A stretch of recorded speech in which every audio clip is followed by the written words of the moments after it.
Alright, so let's come back here and see the concept art, and I think there's actually quite a bit of stuff back here. So I've unlocked all the things that can be unlocked. So there's kind of artwork on the walls, and then there's statues and whatnot. Let's watch these things. So this is auditions. Listen, it's gone. We're okay. He didn't spot us. No, he's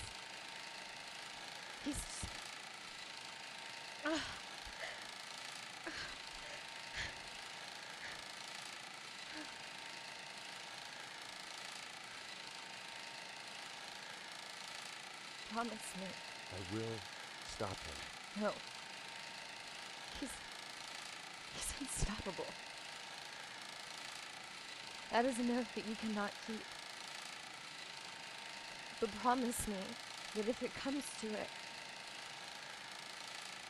you will not let him take me back.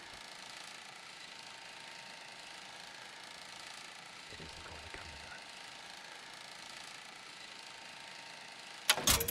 that. So was that Troy and Courtney first audition, so that's... I think the interesting part for me there is that that's the first audition, and that's pretty much word for word exactly what we have in the end game, so they didn't really change that particular dialogue at all, from beginning to end.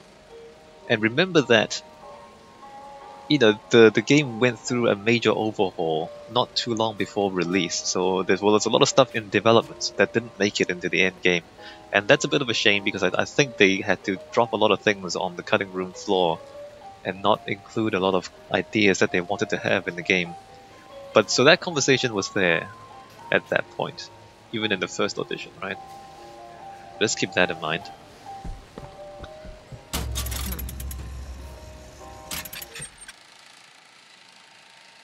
So this is like the drafting of that scene. Remember when Songbird comes in and takes Elizabeth back just before Comstock House? So there's the sketch and storyboarding, and then the first pass animation. Don't hurt him! I'm sorry! I'm sorry. I never should have left. I never should have left. Take me back. Take me home. Please.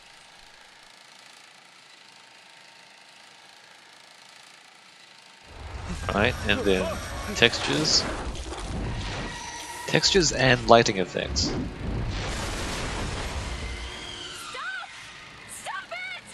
Stop it! Don't hurt him! I'm sorry! I'm sorry. I never should have left. I never should have left. Take me back. Take me home. Please.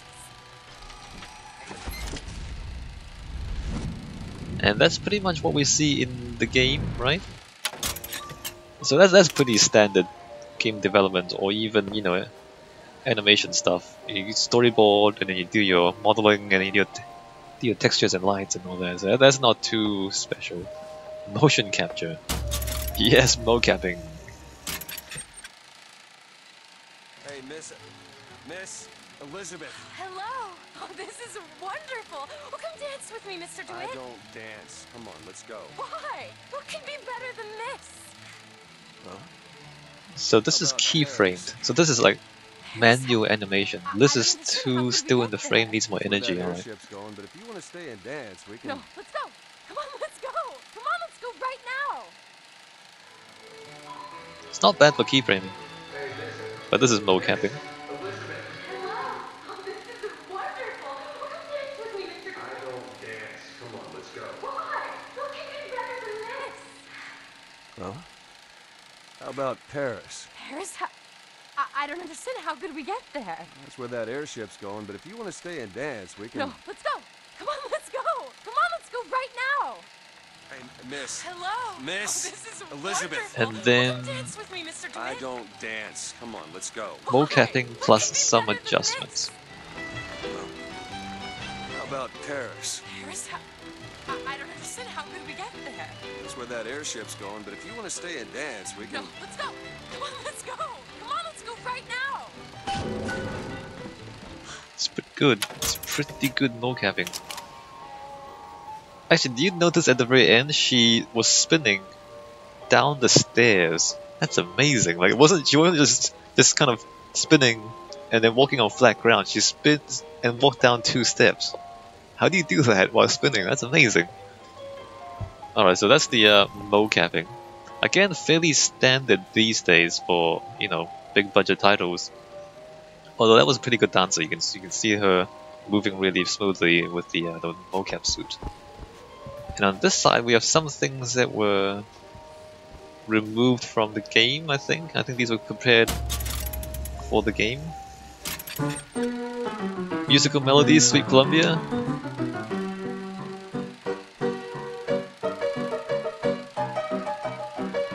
Jeremiah Fink's brother Albert is Colombia's most popular composer. So we didn't hear too much about Albert Fink. I think he might have been a pretty major character that was reduced in scope over time. So we heard about him like twice. There was one red tear in Fink Manufacturing, and then another red tear at Emporia, where we briefly kind of encountered the idea that Albert Fink was copying music from other times and other places, and then, you know, making money off that. It wasn't really developed into a big story in the game, though. Fink makes Half-Man into Handyman. Tumors have long confounded our medical establishment. They're not even trying. Let me stop this. Once transplanted to Fink's miracle suit, he is productive once again.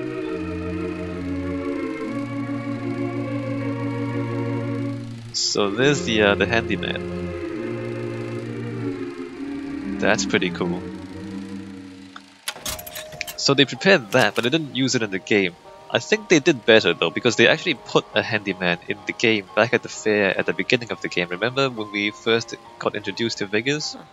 There was a handyman there. So I think they decided, instead of showing you this kind of film, or this kind of fake black and white thing, it's probably better, or you know, the impact will be more effective if they just kind of show you the actual thing. So you saw the handyman at the fair instead of, and we never saw this kind of film, right? Write your own love story. I think this too. I mean, slightly. Well, it's quite inappropriate, to be honest. Write your own love story. This young fellow tires of picnics for one. So he gives possession a whirl.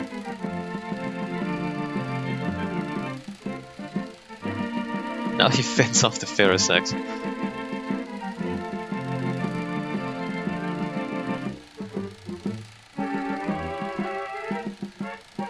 So that's not appropriate. So again, instead of the kinetoscope, they put the possession figure. In fact, possession is the first real figure you get in the entire game, and you use it to open the gate. And notice we never use it on normal people in the game, neither. So I guess this kinetoscope is slightly odd because it's like, you know, talking about it being used on normal people, but in the game it's really meant to be used on enemies. So I guess this kinetoscope doesn't really match the game that well. So I didn't put this in the game neither. There's some music, I'm not going to listen to it. What else should I look at? I guess we should look at the artwork. So this is Columbia Art Direction Concept Art. Art Director, no, yes. So they're saying, not under the clouds, above the clouds. And they definitely carried that out. Although there was one part when it was snowing in Comstock House of the Future, which means that it was this. So when you're above the clouds, you should not have rain or snow, because the snow and the rain comes from the clouds. Right. Automatic gentleman? No lady should be without one, so robot men. Interesting concept, but it was never really carried out in the game because the robots in the game were not friendly. And maybe a little bit too futuristic to have that sort of robot men. We have models of the Songbird there. And then we have Elizabeth models, which we saw all of these in game. Did we see this one in game? We only saw her briefly, right? I think they had this in the development more, and then they changed her dress later on to the blue and white color scheme. Alright, well, so here we have other areas of the game that were never included. This is Emporia Red Light District concept art. Red Light Districts, it would have been thematically interesting because, you know, with the heavy religious overtones, if you put in a red light district, then it would be another thing where, you know, there's kind of like this inherent hypocrisy where, you know, you have this city in the clouds that's supposed to be an Eden, and then kind of everyone's supposed to be deeply religious, and then you have a red light district with strippers and prostitutes and whatnot. So it would have been thematically interesting, kind of highlighting the hypocrisy of people, and that people aren't really that holy. They didn't put anything like that in though. I wonder how long this stayed in the concepts. I wonder if it ever got off the drawing board. There were red light districts back in Bioshock 1 and 2, was there? Bioshock 2, yeah, there was. There was. In both Bioshock 1 and 2 there were. But I mean that's like a capitalist utopia, so that's not the same as a religious utopia, which Columbia is. I don't know, maybe it would have been interesting. Thematically interesting. Obviously it's difficult to do this right. I mean, to actually convey the ideas properly. This looks awesome. This is a Skyline Station concept art. And this really, I mean, this looks like a floating city. You see how the sky is there, and then these things are just hanging in the air, and there's clouds. Remember how I complained somewhat about how a lot of the streets in Colombia looks just like normal streets on the ground? Whereas this really looks like something in the sky, because you're kind of buildings here on one side and sky on the other. I would have loved to see something like this. I don't know, I guess it didn't make a very good combat arena, but the Skyline stations that we saw in the game, they were, I don't know, they didn't feel very, they didn't make me feel like there's not much vertigo in the game. Have you noticed that? There's not many places where you there's this kind of tall, I mean there's a lot of tall buildings, but the levels themselves and the way you move around in the levels seldom really felt like you were soaring through the air very much, despite all the skylines and all that. There's not much of it. There's a few bits, like when Songbird destroyed the tower, for example. But the problem with that is most of those elements where you're kind of actually flying through the air, you're hooked onto a skyline and you don't actually move. Like you're just kind of, you're not even touching, you don't have to kind of touch the keyboard or mouse, because the game plays itself when you're hooked onto a skyline. You don't, like, you're literally on rails, and so you're not flying very much. So all the parts that you can control is when you're walking around on the ground, and that's not too interesting. When you're actually soaring through the clouds, you don't control any of that. It's all just cutscenes. And so I feel like it's a bit of a shame that they didn't kind of explore that more. Maybe we need more vehicle. Maybe we need a vehicle section where you can fly around and like actually pilot a vehicle. Maybe that would have been cool. Yeah, I mean there are sequences where we kind of fall and fly and swing around, but they're mostly cutscenes and not action sequences. This is 4 of Icarus concept art. I think this might be a little bit too Deus Ex, and so they didn't put it in. We saw a similar area in the second part of the Burial at Sea DLC. There were kind of like 3 levels in the central area. But this needs to be big. Maybe the arenas were too small as well. Maybe the arenas in the game needed to be bigger, just more majestic, maybe. The scale of the buildings were always... or the scale of the levels were always too small. Like if you look out in the distance, you see massive buildings. But in the actual playable areas, they were never all that big. I wonder about that. Could they have made them bigger? Would it have been better if they were bigger? I don't know.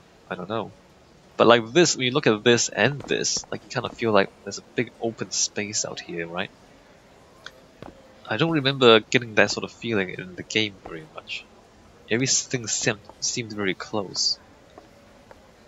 Alright, what's going on here? So this is an alternative handyman. Or this is I think they called it the original handyman. He's a gentleman.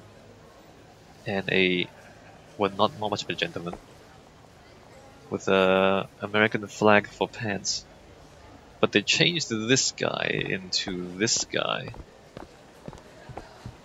So I guess here he's more of a victim. Like he's basically a poor working man who got turned into a robot there. So he's a victim there mostly. Auto body. Whereas here he's more a soldier. So maybe they chose to... why does she walk into you like that? So maybe they chose to make him more a victim who's like he's exploited rather than somebody who seems like he enjoys being a soldier.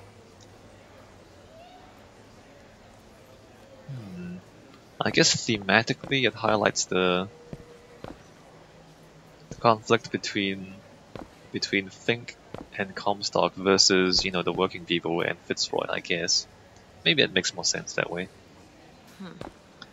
This is floating city concept art. Notice all the curves. At some point there's a lot of Art Nouveau up in Colombia. Also quite dark as well.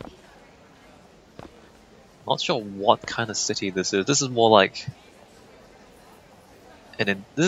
Rapture than Colombia, because like in the capitalist free market sort of an economy, you would get cities more like this, which is just a big jumble of things where everybody does their own thing. Whereas Colombia is not quite that. Colombia is kind of like it is a dictatorship, and it's a theocratic dictatorship. And so you wouldn't have a big jumble of all sorts of different things in the city, as you might see in, for example, Rapture or New York or something like that. In a theocratic society, I guess everybody would conform to the same values, or suffer sanctions. So you have kind of very tight, moralistic sort of rules as for what people can do, and therefore the variety of architecture in the city also reduces because everybody is conservative. Everybody just kind of does what they're told, and so there's not as much free expression and then free market kind of experimentation. And so this sort of city looks more like Rapture, and looks more like New York or Hong Kong, these kind of free market economies, because of that. Although it's more interesting though, because it's more vibrant when there's more like different ideas in the city and then different people doing different things. It makes the city more interesting. It's more messy, but also more interesting. But I guess maybe if Colombia had different districts, maybe if Comstock's control over Colombia wasn't as absolute as it was in the game, and there were like other areas where other ideologies were predominant instead of his religious ideology. Maybe that would have been interesting, like a Colombia that's more diverse. Maybe would have been interesting thematically. In the game, yeah, it wasn't. it wasn't. Colombia was not diverse, and that was the whole point. It was racist and white for the most part, but they were black slaves. And the whole point was that it wasn't diverse. Maybe if there was like an alternate reality Colombia, where you go through a tier and it's a different thing, and Comstock's not in charge, and maybe Andrew Ryan is in charge, and there's more diversity, maybe that would have been interesting. But that's all concepts. Obviously the game didn't have the scope to do that sort of thing. Lady Lutece and the Gentleman Lutece. What is this? Crashed airship concept art. Notice the curves. It's a lot more Art Nouveau in the concept art, whereas the actual Columbia, as we saw it in the game, again was a lot more conservative. So I mean, the Art Nouveau is, I guess, not religiously appropriate for Comstock's liking, and it would have been a bit strange. Was there more Art Nouveau in Fink manufacturing? There was. I mean, in a strange sort of way, Fink Town was more vibrant because he was a capitalist, but at the same time, it was not that vibrant because he had slaves and the workers were not prosperous. So there was more diversity down there, more colors, mostly red, but more colors.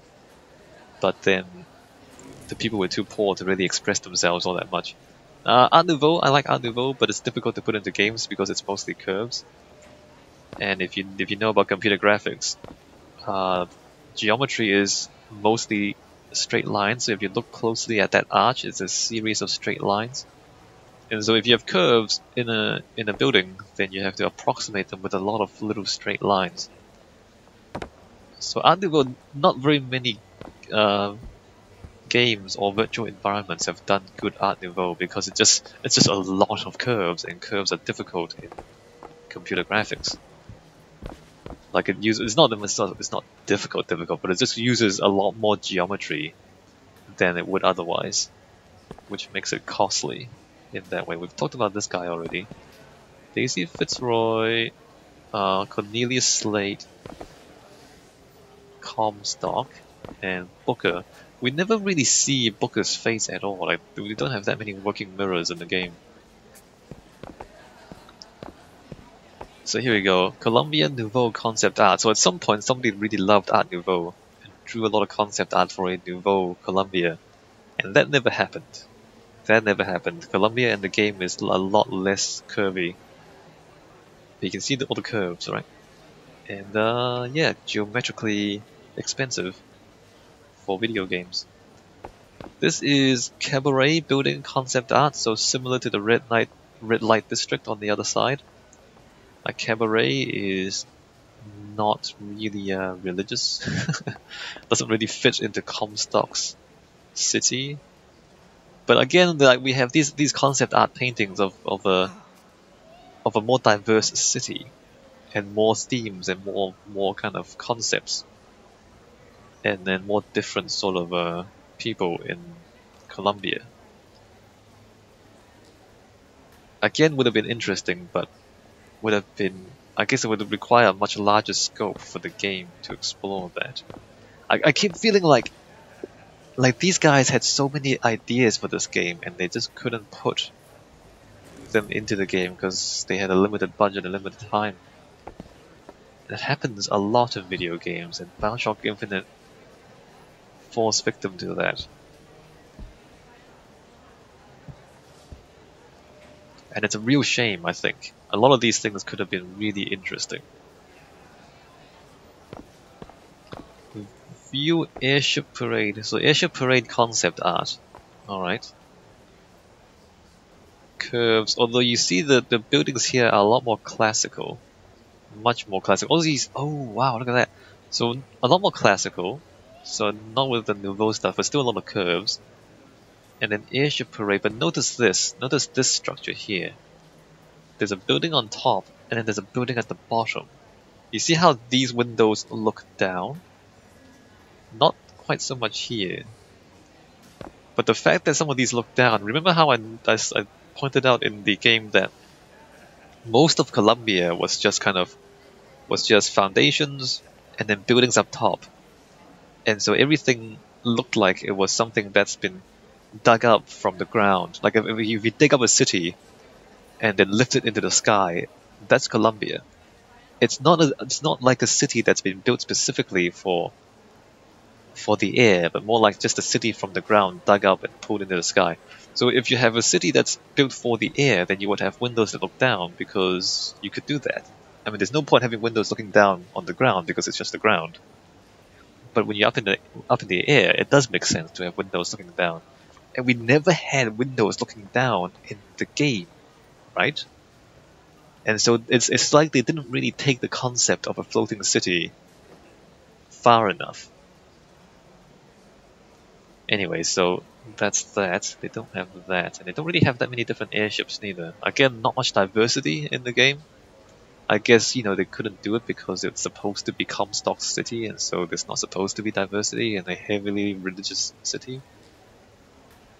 But it's a real shame. It's a real shame that the city's not more interesting. Alternative Zeppelin concept art. Somebody's been infested by zerglings or something. Look at this. Looks like a giant squid in the sky. I'm not sure. It's cool. I don't think it really fits in the game though. What? Who would do that? Who would build something like that? This is a lot more conservative. Zeppelin shape study concept art. They're all very similar though, look at that. They're almost all entirely the same. That's slightly different. Originals are up there, so they've taken this, I guess, and made slight variations in them. But they're all very similar.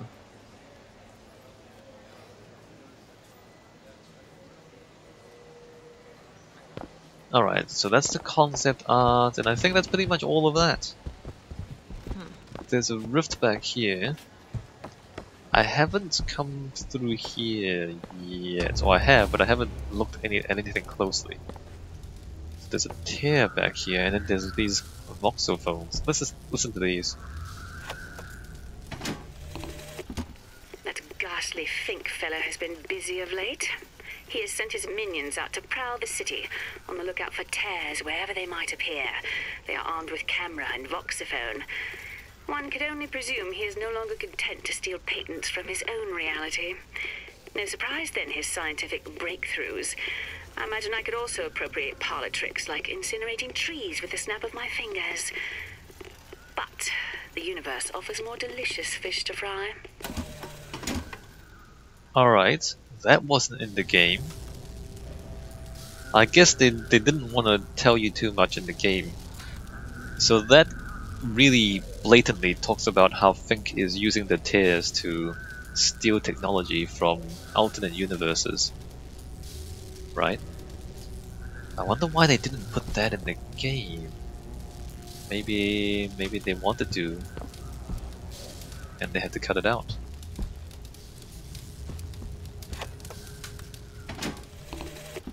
When I finally brought my brother through, he seemed to lack the capacity to square his own reality with this one. I suspected such a thing would happen, yet had no means to accommodate his distress.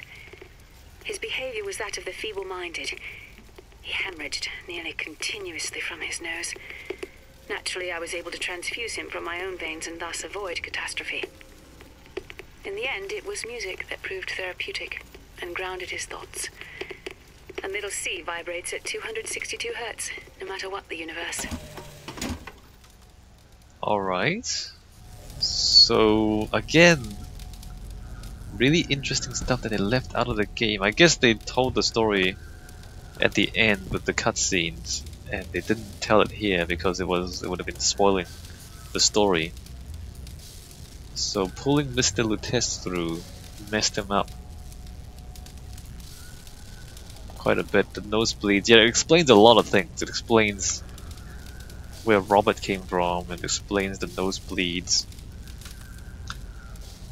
I don't know though, I mean throughout most of the game it felt like they told too little of the story. But maybe if they put this in they would have told too much. Is this like maybe this is like an alternate, this is an alternate version. This is an alternate version of Lutece Laboratories, isn't it? The one we went to was ransacked, wasn't it? And this one is not ransacked? Maybe we would have gone in through a tear and found the one that's not ransacked, and maybe... This must be it, this must be like an earlier version of the lab. But they decided it revealed too much about the story. Brother, I have told you many times that I encountered this particular Caesar before he crossed the Rubicon. When I met Comstock, he was little more than a preacher, able to move both members of the flock or members of Congress with equal dexterity. He believed in my work, and his influence bought the funds I so needed. And if he wanted to use tears to play prophet, that was his prerogative. But at some point, the man became incapable of distinguishing his performance from his person. I sit in judgment. But then again, it was I who built the stage. Right, that clarifies the relationship between Lutece and Comstock. Comstock gave her the money to develop this stuff, and in return he was using it to... Well, Lutece says there that at some point Comstock stopped being an actor and actually started believing in his act. Or maybe he didn't, who knows, maybe he just continued to act. As in pretend to be a prophet, when he was really looking at the future through the tears. I think what is implied here is that Comstock never fully understood what he was seeing through the tears, because he kept talking about prophecy. Whereas Lutece would talk about probabilities. Like what you see through a tear is not necessarily your future, it is a future. It's not the future, because everything is probable.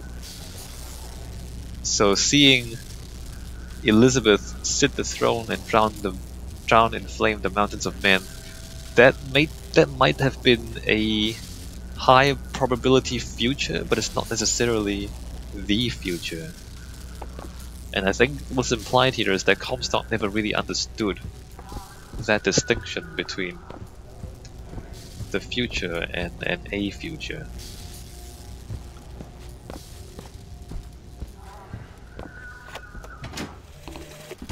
This evening, on my way back from supper, my theory became reality. A spontaneous tear had opened in the market district, emitting both sights and sounds. I observed what I could only imagine to be some future version of Columbia.